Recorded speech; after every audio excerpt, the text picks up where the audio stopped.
우리 남성 되시는 우리 성도님들께서는 아마 대부분 다 군대 다녀오신 경험이 있으실 겁니다. 혹시 군대 조금 다르게 다녀오셨어도요, 훈련 받으신 경험들은 또 아마 다 있으실 거예요.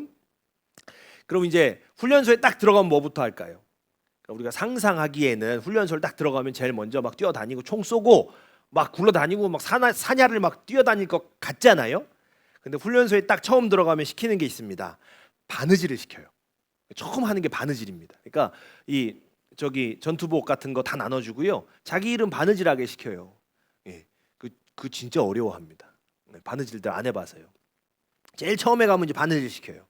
그리고 이제 바느질 해가지고 자기 이름표 하나씩 달고 나면, 자, 그 다음에 이제 총을 쏘느냐? 그러면 그렇지 않아요. 그 다음에 뭘 시키냐면요, 뭘 그렇게 외우게 시켜요. 그때부터 외워요. 뭐 육군 복무신조 이래서 우리는 국가와 국민의 충성을 다하는 대한민국 육군이다, 뭐 이런 거 외워요. 저도 아직 기억나요. 그게 막 그런 거 막 외우게 시킵니다. 이제 그럼 이제 대한민국 육군이다 이러고 다 외우고 나면 그 다음에는 이제 총 쏘고 뛰어다니느냐라고 하면 그 다음에 또 뭘 시키냐면요, 그때부터는 노래를 시켜요. 군가를 막 배웁니다. 군가를 앉아서 막 군가를 배워요. 사실 보면은 가르치는 사람이나 배우는 사람이나 제가 볼 땐 다 수준이 비슷한데 막 하드 가르치고 막 그래요. 그래서 막 군가를 배웁니다. 그래서 막 뭐 멋진 사나이부터 시작해서 막 배워요. 막 군가를 배워요. 그리고 나면 그 다음에 뭘 시키냐면요, 그 다음부터 이제 걸어다니는 거 시켜요. 앞으로 가, 뒤로 가, 좌양자 우양우, 이거 시켜요. 그럼 잘하실 것 같죠? 그건 무지하게 못합니다. 예. 좌인데 이쪽으로 이렇게 돌아서 가고 막 그래요. 도대체 왜 이제 그러고 나야 이제 뭐 이제 다른 거 시작을 하는데, 왜 처음에 군대 가면 그렇게 시킬까? 왜 노래부터 막 부르면서 막 뭐 무슨 뭐 대한민국 육군이다 말하면서 왜 이런 그 노래를 막 하면서 이렇게 하게 시킬까? 사실은 그렇게 훈련시키는 이유는요, 제일 먼저 가슴에 내 이름 달고 내가 군인이라는 그 신분이 달라졌다라는 것을 상기하면서 좀 새로운 마음을 고취하기 위해서 뭐 이름표부터 달고 군가시키고 군인답게 걸어다니는 거 배우고 이거부터 이제 시키는 거죠. 그러니까 이게 군대 가면 처음 하는 일입니다. 성경을 보면요, 이스라엘 백성들이 성전을 들어가기 전에 반드시 하는 일이 있어요. 그 성전 초입에서 하는 일이 반드시 있는데, 그게 뭐냐면 오늘 본문에 해당하는 시편 15편을 낭송하는 것입니다. 그걸 읽는 거예요. 이스라엘 백성들은요, 예배를 드리기 전에 시편 15편을요 서로 이렇게 주고받으면서 낭송을 하고 그리고 성전으로 들어갔습니다. 당시에는요 곡조가 있는 찬송이 없었어요. 그러니까 이렇게 이제 시편 15편을 같이 서로 낭송하는 게 일종의 찬송이었던 거죠. 그러니까 그렇게 찬송을 하고 성전으로 들어갔죠. 그래서 이 전통 때문에요, 유대인들은 지금에도요 이 시편 15편을 뭐라고 얘기하냐면 성전 입당송이다, 이렇게 이야기를 합니다. 자, 오늘 우리는요 이 시편 15편을 통해서 이스라엘 백성들이 하나님께 예배드리기 전에 과연 어떤 내용의 노래를 불렀는지, 그리고 하나님께서는 도대체 150개의 시편 중에 왜 어째서 오늘 시편 15편을 읽고 예배당에 들어가게 하셨는지, 우리가 그 이유가 무엇인지를 좀 알아보도록 할 겁니다. 그리고요, 이것이 매주 하나님께 예배드리고 있는 우리들에게 또 어떤 메시지를 주는지 우리가 함께 살펴보도록 하겠습니다. 우리가 먼저 시편 15편 1절을 보면요, 이렇게 기록을 합니다. 여호와여, 주의 장막에 머무를 자가 누구며 주의 성산에 사는 자가 누구입니까? 그러니까 이게 무슨 얘기일까요? 이 질문이 어떤 질문이냐, 쉽게 얘기하면 어떤 질문이냐면요, 하나님, 누가 예배할 수 있습니까? 이런 질문이에요. 하나님, 누가 하나님을 예배할 수 있습니까? 이렇게 시작하는 시편인 거예요. 그리고 이어지는 나머지 구절들이 이 질문에 대해서 아주 구체적인 답을 주고 있는 거죠. 자, 우리가 좀 길지만 시편 15편 1절, 2절부터 5절 말씀을 우리 세 번역으로 한번 같이 천천히 읽어보도록 하겠습니다. 우리 같이 읽도록 하겠습니다. 시작. 깨끗한 삶을 사는 사람, 정의를 실천하는 사람, 마음으로 진실을 말하는 사람, 혀를 놀려 남의 허물을 들추지 않는 사람, 친구에게 해를 끼치지 않는 사람, 이웃을 모욕하지 않는 사람, 하나님을 업신여기는 자를 경멸하고 주님을 두려워하는 사람을 존경하는 사람입니다. 맹세한 것은 해가 되더라도 깨뜨리지 않고 지키는 사람입니다. 높은 이자를 받으려고 돈을 꾸어주지 않으며 무죄한 사람을 해칠세라 뇌물을 받지 않는 사람입니다. 아멘. 성경은 먼저 깨끗한 삶을 살고 정의를 실천하며 마음으로 진실을 말하는 사람이 하나님을 예배할 수 있다라고 대답하고 있는 거예요. 누가 하나님을 예배할 수 있습니까? 깨끗한 삶을 살고 정의를 실천하고 마음으로 진실을 말하는 사람이 예배할 수 있다. 오늘 시편은 그렇게 대답을 하는 거죠. 자, 그러면 우리가 이 예배드리기 전에 성전 앞에 모여 있는 바로 이 시편 15편을 읽고 있는 이 이스라엘 백성들의 상황에서 이 말씀을 한번 이해해 보도록 하겠습니다. 다시 한번 살펴보도록 할게요. 이스라엘 사람들은요, 예배를 드리려고 성전 앞에 모였습니다. 예루살렘에 도착한 거예요. 예배를 드리기 위해서 이제 이 시편 15편을 낭송을 했습니다. 그런데 하필 이 말씀이 뭐라 그래요? 누가 하나님을 예배할 수 있습니까? 이렇게 질문을 하고 있는 거예요. 그럼 아마 이제 이 시편 15편을 읽은 사람들은 두 가지 부류로 나눠졌을 것 같아요. 한 가지 부류는 내 삶이 정말 깨끗해서 내 삶이 정말 깨끗하다고 당당하게 말할 수 있는 사람, 그래서 이 말씀에 동의가 되는 사람, 그런 사람들이 한 부류가 있었을 것 같아요. 그리고 반대로 어떤 부류가 있겠습니까?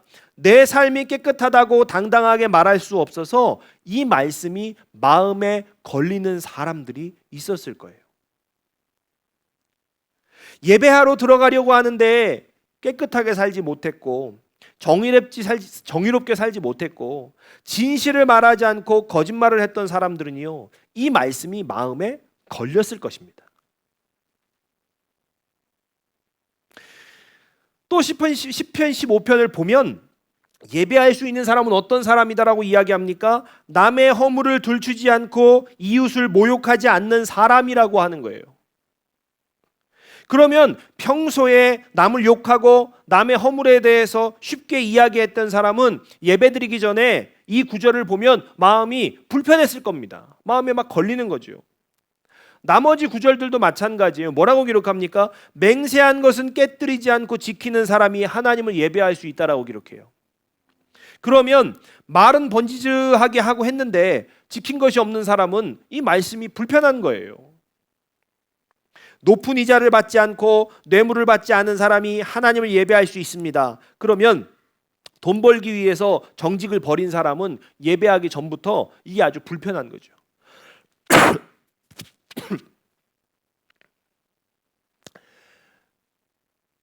그러면 좀 우리가 이 이스라엘 백성들이 그 마음이 불편했던 그 상황들은 좀 뒤로 해놓고 이 말씀을 좀 더 우리가 살펴보도록 하겠습니다.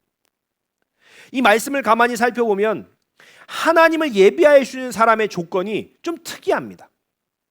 그러니까 그 조건이 뭐 이러해서 이스라엘 사람들이 지금 예배당에 들어가기 전부터 마음이 불편한 상황, 이게 좀 밀어놓더라도 그 조건 자체가 굉장히 특이하다는 거예요.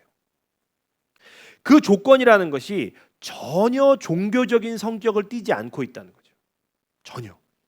무슨 말이냐 하면요, 예배할 수 있는 사람의 조건이, 예배할 수 있는 사람의 조건은 성경 많이 읽은 사람입니다, 기도 많이 하는 사람입니다, 거룩한 사람입니다, 이런 식으로 종교적인 성향을 전혀 띠지 않고 있다는 거예요.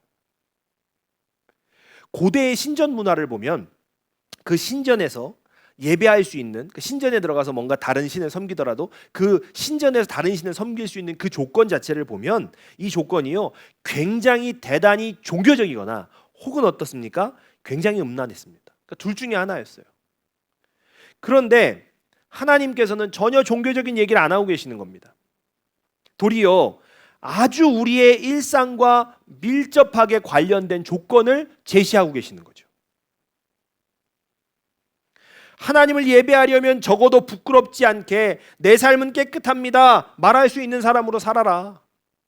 하나님을 예배하려면 그저 남의 허물 들추고 습관처럼 험담하며 사는 사람 말고 입술과 마음을 지키는 사람으로 살아라.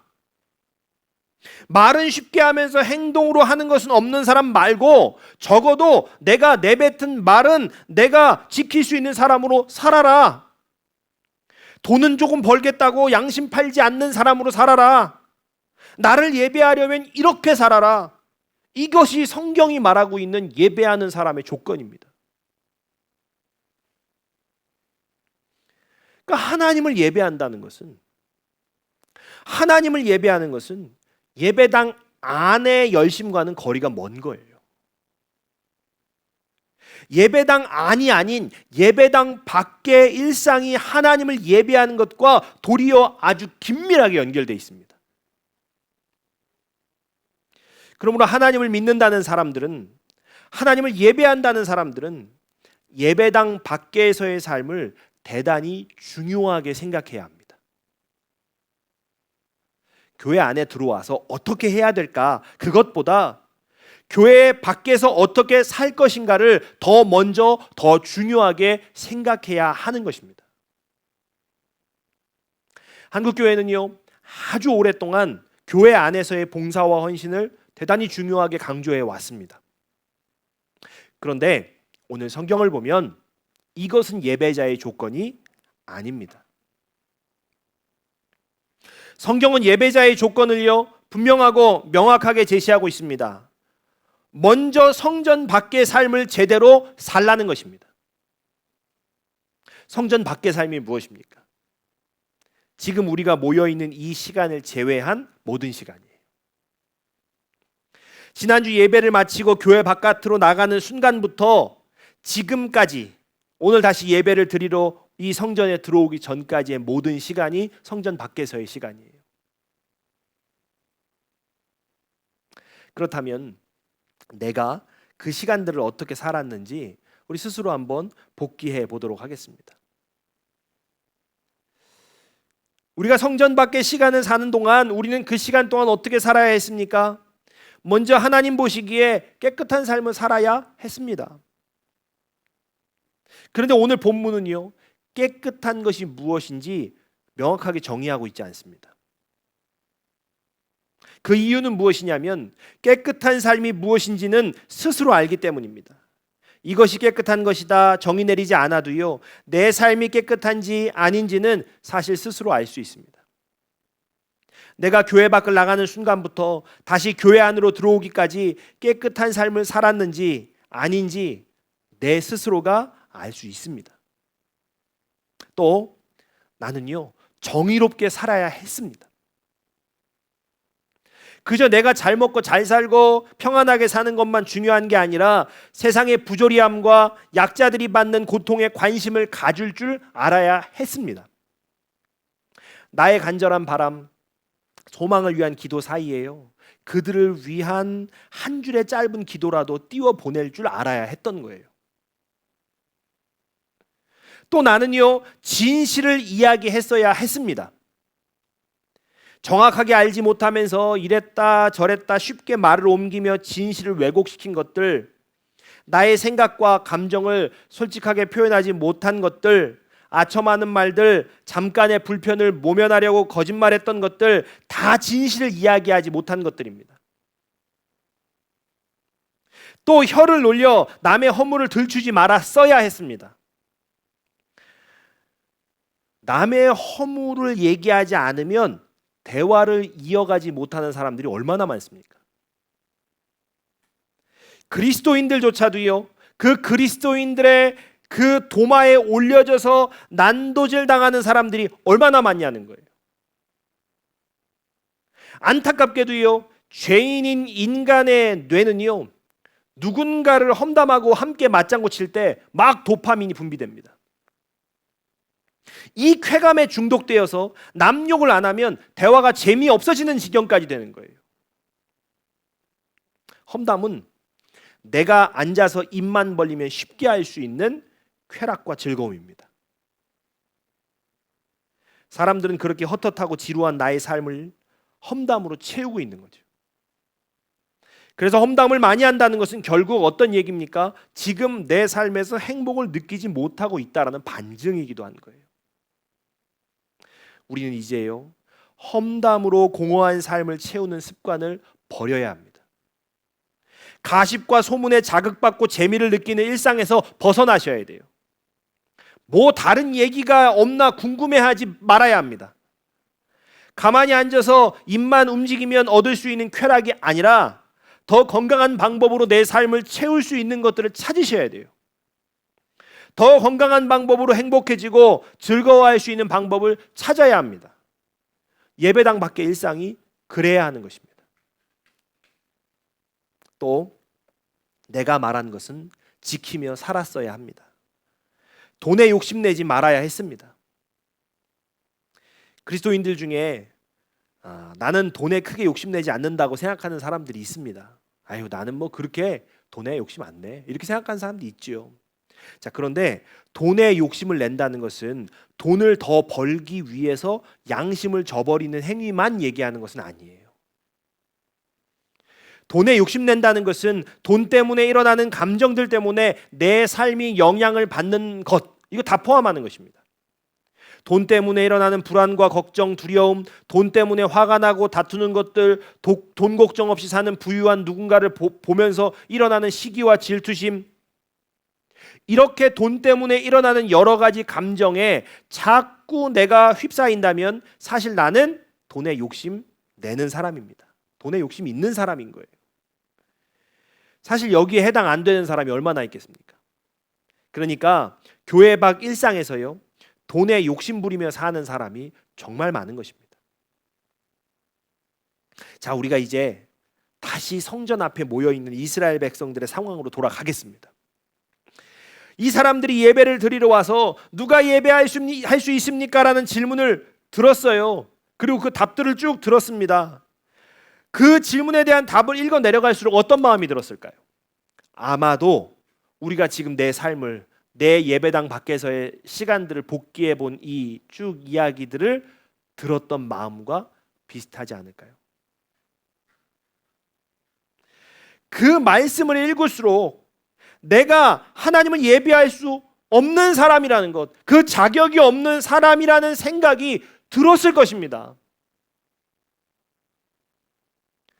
누가 하나님을 예배할 수 있습니까? 라는 질문을 쭉, 그 질문에 대한 대답을 쭉 읽어보니까 내가 예배할 수 있는 사람이 아니라는 것, 그 마음이 들었을 거예요. 그리고 그 불편한 마음을 가지고 성전 안으로 들어가야 했습니다. 하나님은 왜 그 많은 시편 중에 시편 15편을 읽게 하셔가지고 사람들이 불편한 마음 가지고 예배당에 들어가게 하셨을까요? 왜 이 시편을 읽고 불편한 마음 가지고 뭔가 마음에 걸림을 가지고 왜 성전에 들어가게 하셨냐는 거예요. 우리가 왜 예배할 수 없는 사람이라는, 예배자의 자격이 없다라는 거, 그걸 알고 그 불편함을 가지고 예배당에 들어가게 하셨을까? 우리가요, 이것을 알기 위해서는 예배의 핵심이 무엇인지를 알아야 됩니다. 이스라엘 백성들에게 예배의 핵심은요, 제사를 드리는 것이었습니다. 성막이 없어지고 성전이 지어진 후에도 사람들은 제사를 드리기 위해 제사에 사용될 제물을 가지고 성전을 찾았습니다. 이게 이스라엘 사람들의 예배의 핵심이었어요. 여기서 우리가 중요한 것을 한 가지 알아야 하는데, 그것은요, 제사에서 제물을 잡는 방법이에요. 우리가 이걸 좀 잘 알아셔야 돼요. 제물은 제사장이 잡는 것이 아닙니다. 레위기의 규례를 살펴보면 이렇습니다. 레위기 1장 4절로 6절입니다. 우리 같이 읽겠습니다. 시작. 그는 번제물의 머리에 안수할지니 그를 위하여 기쁘게 받으심이 되어 그를 위하여 속죄가 될 것이라. 그는 여호와 앞에서 그 수송아지를 잡을 것이요 아론의 자손 제사장들은 그 피를 가져다가 회막문 앞 제단 사방에 뿌릴 것이요 그는 또 번제물의 가죽을 벗기고 각을 뜰 것이요. 아멘. 여기서 그는 누구인가 라고 하면 예배를 드리기 위해 제물을 가져온 본인입니다. 그 사람이에요. 예배를 드리러 온 사람이 가장 먼저 어떤 일을 하냐면 자신이 가져온 제물에, 그 송아지에 직접 안수를 합니다. 나의 모든 죄를 제물에 전가시키는 예식이에요. 내 죄가 이 제물에 전가된다, 이렇게 안수하는 거죠. 그리고요, 자신이 직접 그 송아지를 잡아야 했습니다. 우리 이거 아셔야 돼요. 제사장이 잡아준 게 아니에요. 자신이 잡아야 했습니다. 우리 성도님들 살아있는 동물을 잡아보신 적 있으세요? 아마 강아지 키우시는 분들은 아마 그런 경험 있으실 건데, 어떻게 잘못 걸어가다가 그 강아지 살짝 밟기만 해도요, 깜짝 놀래죠. 깜짝 놀랍니다. 내가 직접 칼을 잡아서 살아있는 소나 양을 죽여야 된다? 아마 지금 우리가 그거 해야 된다라면 벌벌 떨려서 못할 사람 많습니다. 그런데 제사에서는요, 그렇게 해야만 했습니다. 한 손에 칼을 잡고 한 손에는 죽기 싫어하는 짐승을 붙잡고요, 그 죽여야만 했습니다. 그런데 전문적인 그 도살을 하는 사람이 아닌 그냥 일반적인 사람들이 그 동물을 단번에 잡을 수 있었을까요? 아닐 거예요. 한 번에 짐승의 숨통을 끊는 것은 여간 어려운 일이 아니었을 것입니다. 사방으로 날뛰며 도망가는 짐승을 향해서요, 계속해서 칼을 휘둘러야 했던 것이 그 제사 현장이었어요. 제물의 숨통이 끊어질 때까지 잔인하리만큼 칼을 휘둘러야 했습니다.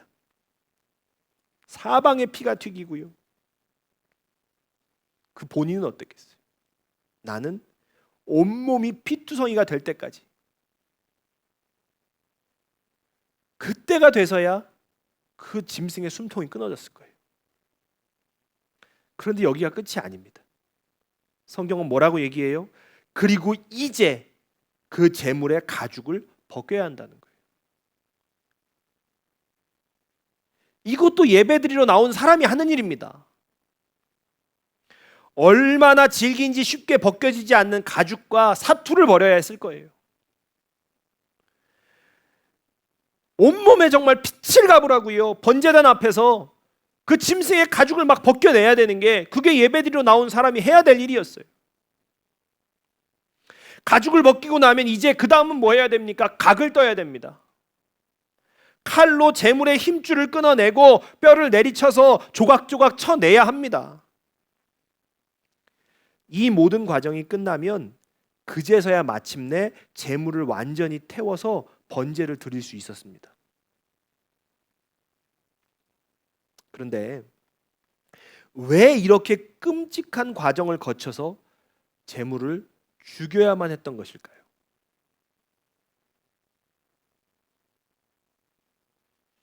내가 안수함으로써 제물에 나의 모든 죄가 전가되었기 때문이에요. 제사는 제물을 죽이는 것이 아니라 나의 죄를 죽이는 과정이었던 것입니다. 제물을 잡는 혈투는요, 결국 나의 죄와의 혈투였던 거예요. 사실은 그 죄를 지은 내가, 그 죄를 가진 내가 죽어야 하는 건데, 하나님께서 나의 모든 죄를 가져간 제물이 나 대신 죽게 하신 것입니다. 그러므로 사실 짐승이 죽은 것이 아니라 사실은 나의 모든 죄가 죽은 것입니다. 예배를 통해 나의 모든 죄가 흔적 없이 불태워진 거예요. 성전 앞에서 시편 15편을 읽은 사람은 내가 예배할 수 있는 자격이 없다는 것을 알게 되었습니다. 성전 밖에서 자신의 삶이 떠올랐습니다. 그리고 성전으로 들어가 자신의 모든 죄를 제물에게 전가시킵니다. 깨끗하게 살지 못한 것, 정의롭게 살지 못한 것, 진실하지 못한 것, 남의 허물을 들춘 것, 욕심 부리고 양심을 버린 것 등등, 자신의 모든 죄를 제물에 전가시키죠. 만약에 누가 하나님을 예배할 수 있냐는 그 말씀을 읽지 못했다, 그러면 그렇게 제사를 드렸다면요, 내가 뭐 그렇게 지은 죄가 없다라고 생각을 했을 거예요. 그 시편의 질문을, 그 시편의 답을 보지 못했다면 내가 자격이 없다라는 걸 잘 몰랐을 겁니다. 그러면 그 제물 잡는 과정이요, 나의 죄와의 혈투가 되지 못했을 거예요. 그래서 하나님은 이 시편을 읽게 하심으로써 이 제사의 제물을 잡는 과정이 나의 죄와의 혈투, 예배할 자격 없는 자들의 죄와의 혈투인 것을 알게 하신 거죠. 죽지 않기 위해서 발버둥 치면서 도망치는 제물의 모습은 이 땅의 삶이 마지막인 양, 그냥 겁도 없이 죄짓다가 정말 죽을 상황이 되었을 때, 그 죽음이 정말 나를 찾아왔을 때 두려워서 벌벌 떠는 인간의 모습과 동일한 것입니다. 얼마나 질긴지 벗겨지지 않는 가죽은요, 끊어지지 않고 나의 피부처럼, 나의 피부같이 달라붙어 있는, 나와 함께 살아가는 그 죄와 같은 거예요. 이 죄와의 혈투가 일어나 사방에 피가 낭자하고 다 잘라지지 못한 고기 조각이 나뒹구는 현장이, 그게 제사의 현장이었습니다. 여러분, 예배의 현장은요, 결코 멋지거나 아름다운 현장이 아니었습니다. 어느 유명한 책의 제목처럼 예배는 쇼가 아닙니다. 예배는 정말로 쇼가 아닙니다. 예배는 그런 것이 아닙니다. 화려한 조명과 멋진 무대가 질비한 예배에 현혹되지 마십시오. 오감을 만족시키는 예배를 드리려고 하지 마시기 바랍니다. 예배에는 나의 죄를 죽이기 위한 혈투가 있습니다. 끈질기고 지독하게도 나와 함께하려고 이 유착되어 있는 죄를 죽이기 위해 혈투를 벌이는 현장이 예배인 것입니다. 그리고 나의 모든 죄를 전가받아 도살장에 끌려가는 어린 양이 되어주신 예수의 은혜가 흐르는 곳이 예배의 현장인 것입니다. 그래서 사단은요, 성도들이 예배에 나오지 못하게 막습니다. 예배를 드리고 나의 죄를 깨닫고 예수의 은혜로 그 죄에서 자유해지며 죄로 파생된 아픔과 상처가 치유되는 모든 과정이 이 예배 가운데 있기 때문에 사단은 예배가 싫은 거예요. 예배당에 나오는 걸 못 막는다? 그 다음엔 어떻게 합니까? 예배의 본질을 막 흐트려 놓는 것입니다. 조명이 어떻고 음향이 어떻고 예배당 환경이 어떻고 자꾸 예배의 본질이 아닌 것에 막 집중하게 하는 거예요. 그래서 매주 완벽한 쇼를 준비하기 위해서 교회들이 얼마나 분주해함에 빠져 있습니까? 그러나 이제는 진짜 예배를 드리셔야 합니다. 우리는 쇼를 관람하기 위해 모인 것이 아닙니다. 내 오감을 만족시켜주고 감동적인 이야기를 듣기 위해서 우리 여기 나온 것이 아닙니다. 우리는 예배당 밖에 시간에서 지은 수많은 죄를 지닌 채 이곳에 왔습니다. 우리는 예배당 밖에서 살아가면서 지었던 수많은 죄악들을 그냥 내가 온몸으로 지닌 채 이곳에 온 겁니다. 하나님의 말씀의 검이 나의 죄를 도려내고, 드러내고 싶지 않아 나의 깊은 곳으로 숨으려는 죄와 아픔을 서로 고백하며 나누고, 그렇게 나의 죄와 혈투를 벌이는 것입니다. 그리고 그 죄로 파생된 아픔과 상처를 치유해 주신 예수의 은혜를 받습니다. 그리고 그 예수를 우리가 함께 찬양합니다. 이것이 제사의 과정이고 예배의 과정입니다. 오늘 말씀을 통해서 진정한 예배가 무엇인지, 나는 정말로 예배 드리러 온 사람이 맞는지 깨닫는 시간 되시기를 주의 이름으로 축복합니다. 그리고 진정한 예배가 있는 곳, 진정한 예배자들이 모이는 곳, 그것이 우리 기쁨의 집이 되기를 주의 이름으로 축복합니다. 우리가 찬양하고 기도하도록 하겠습니다.